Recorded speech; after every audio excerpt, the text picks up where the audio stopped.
हरियाणा में सियासी रणभेरी बच चुकी है और सभी दल चुनावी रण में उतरकर राजनीतिक जंग लड़ने को तैयार हैं।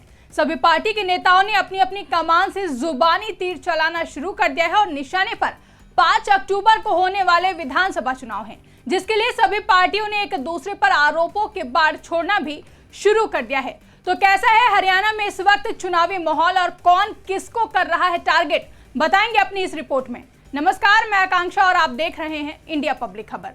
5 अक्टूबर को हरियाणा की 90 विधानसभा सीटों पर चुनाव होने वाले हैं। चुनाव से पहले चुनावी रैलियों और जनसभाओं का दौर भी जारी है।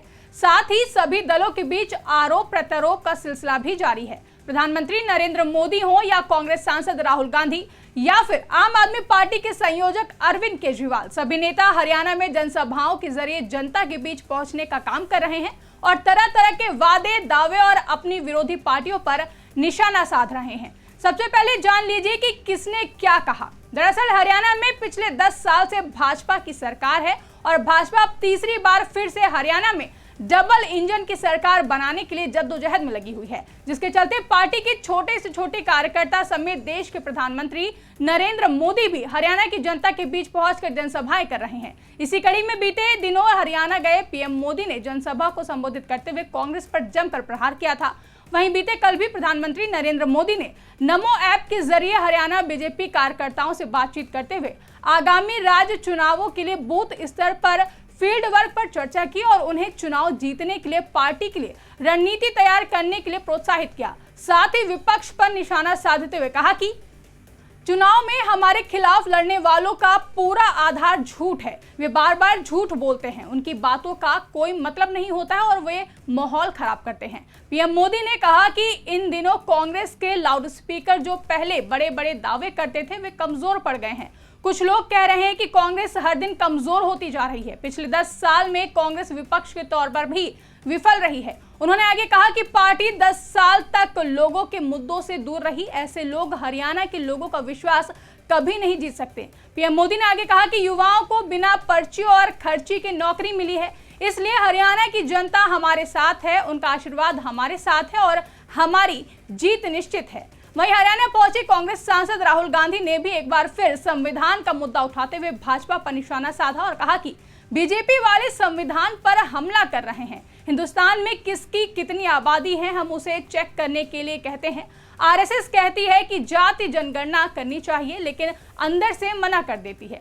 गरीब पिछड़ा आपको कहीं बड़े पोस्टर पर नहीं मिलेगा। भाजपा सरकार में युवाओं को नौकरी नहीं मिली है और बिजनेस करना भी मुश्किल है। आरएसएस और बीजेपी ने देश की सभी संस्थाओं में अपने लोगों को बैठा रखा है। ओबीसी, एससी और आदिवासी की अनदेखी की गई है। यह सच जाति जनगणना से सामने आएगा। कॉर्पोरेट इंडिया में बड़े पदों पर एक भी एससी, एसटी और आदिवासी नहीं है। ब्यूरोक्रेसी में भी इन जातियों को शामिल नहीं किया गया है। कांग्रेस की सरकार आई तो जाति जनगणना कराई जाएगी। बताते दिल्ली के पूर्व मुख्यमंत्री अरविंद केजरीवाल ने भी हरियाणा में आयोजित रैली में भाजपा पर निशाना साधते हुए कहा था कि भले ही आम आदमी पार्टी हरियाणा में बहुमत न ला सके, लेकिन उनके बिना हरियाणा में किसी की भी सरकार बनने वाली नहीं है। आगे केजरीवाल ने प्रधानमंत्री नरेंद्र मोदी पर निशाना साधते हुए कहा कि प्रधानमंत्री को लगता था कि केजरीवाल बहुत काम कर रहे हैं, उन्हें रोका जाना चाहिए। उन्होंने हमारी पार्टी के सभी नेताओं को गिरफ्तार कर लिया। वे मेरी ईमानदारी पर हमला करना चाहते थे। उन्होंने झूठे आरोप लगाए, मुझे भ्रष्टाचारी और चोर कहा। मैं दिल्ली में घूम रहा हूं, लोग कह रहे हैं कि मैं चोर के अलावा कुछ भी हो सकता हूं। मैंने इस्तीफा दे दिया और अब दिल्ली की जनता तय करेगी कि मैं ईमानदार हूं या नहीं। बता दें कि अरविंद केजरीवाल जब से बेल पर जेल से बाहर आए हैं, तब से माना जा रहा है कि हरियाणा में होने वाले विधानसभा चुनाव में आम आदमी पार्टी को बड़ा फायदा होगा, तो वहीं कांग्रेस और भाजपा को इसका बड़ा नुकसान हो सकता है। क्योंकि जहां आप पहली बार सभी 90 सीटों पर अकेले ही चुनाव लड़ रही है, वहीं आम आदमी पार्टी की तरफ से कांग्रेस और बीजेपी दोनों के ही बागियों को जमकर उन्होंने टिकट बांटा है। आम आदमी पार्टी को उम्मीद है कि हरियाणा में इस बार उसे अच्छी सफलता मिलेगी, क्योंकि सबसे ज्यादा बगावत इस बार बीजेपी के अंदर ही देखने को मिली है। बीजेपी के कई बागी नेता आपके टिकट पर चुनाव लड़ रहे हैं। साथ ही कांग्रेस जिस गठबंधन की उम्मीद में बैठी थी, वो भी जमीन पर नहीं उतर पाया। फिलहाल आम आदमी पार्टी अपने पूरे दमखम के साथ हरियाणा में चुनाव प्रचार करने में लगी हुई है। तो वहीं अगर हम बात करें कांग्रेस की, तो कांग्रेस को इस बार हरियाणा विधानसभा चुनाव को लेकर काफी आस है। कांग्रेस को उम्मीद है कि भाजपा के 10 वर्षों के शासन से उपजी सत्ता विरोधी लहर का फायदा उसको मिल सकता है। किसानों और पहलवानों की नाराजगी को कांग्रेस अपने लिए अवसर मान रही है। इसलिए ही बीच चुनाव में ही बड़े नेताओं के बीच ये जंग भी शुरू हो गई कि अगर पार्टी जीतती है तो मुख्यमंत्री कौन बनेगा। हरियाणा कांग्रेस में पूर्व सीएम भूपेंद्र सिंह हुड्डा और कुमारी शैलजा के साथ ही कांग्रेस सांसद रणदीप सुरजेवाला ने भी मुख्यमंत्री पद पर दावेदारी ठोक दी है। यानी कि माना जा रहा है कि हरियाणा में होने वाले विधानसभा चुनाव से पहले कांग्रेस के अंदर कहीं ना कहीं आंतरिक अनबन नजर आ रही है। अब बात करते हैं बीजेपी की। हरियाणा में पिछले 10 सालों से भारतीय जनता पार्टी की सरकार है। भाजपा को उम्मीद है कि वो इस बार फिर से यानी कि तीसरी बार हरियाणा में सरकार बनाएगी।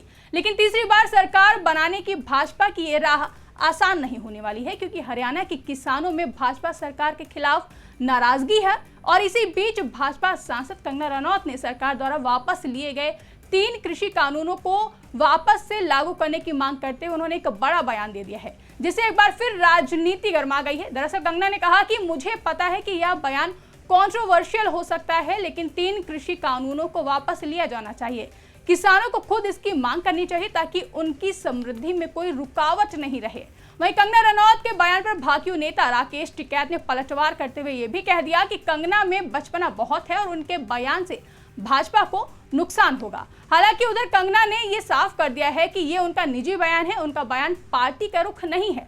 लेकिन अब माना जा रहा है कि कंगना रनौत के इस बयान का असर भाजपा को हरियाणा में होने वाले विधानसभा चुनाव में देखने को मिल सकता है, क्योंकि कंगना पहले भी किसानों के आंदोलन को लेकर कई बार बड़े बयान दे चुकी हैं और हरियाणा के किसान पहले से ही भाजपा से काफी नाराज नजर आ रहे हैं। फिलहाल सभी पार्टियां चुनावी रण में हैं और लक्ष्य हरियाणा विधानसभा चुनाव में जीत का है। अब देखना दिलचस्प होगा कि हरियाणा में भाजपा की डबल इंजन की सरकार के पिछले 10 सालों के किए गए कार्यों का बोलबाला होगा, या फिर राहुल गांधी का संविधान और जाति जनगणना को लेकर किए जा रहे दावों का, या फिर दिल्ली के पूर्व मुख्यमंत्री अरविंद केजरीवाल की ईमानदारी वाली सिंपैथी का आम आदमी पार्टी को फायदा मिलेगा।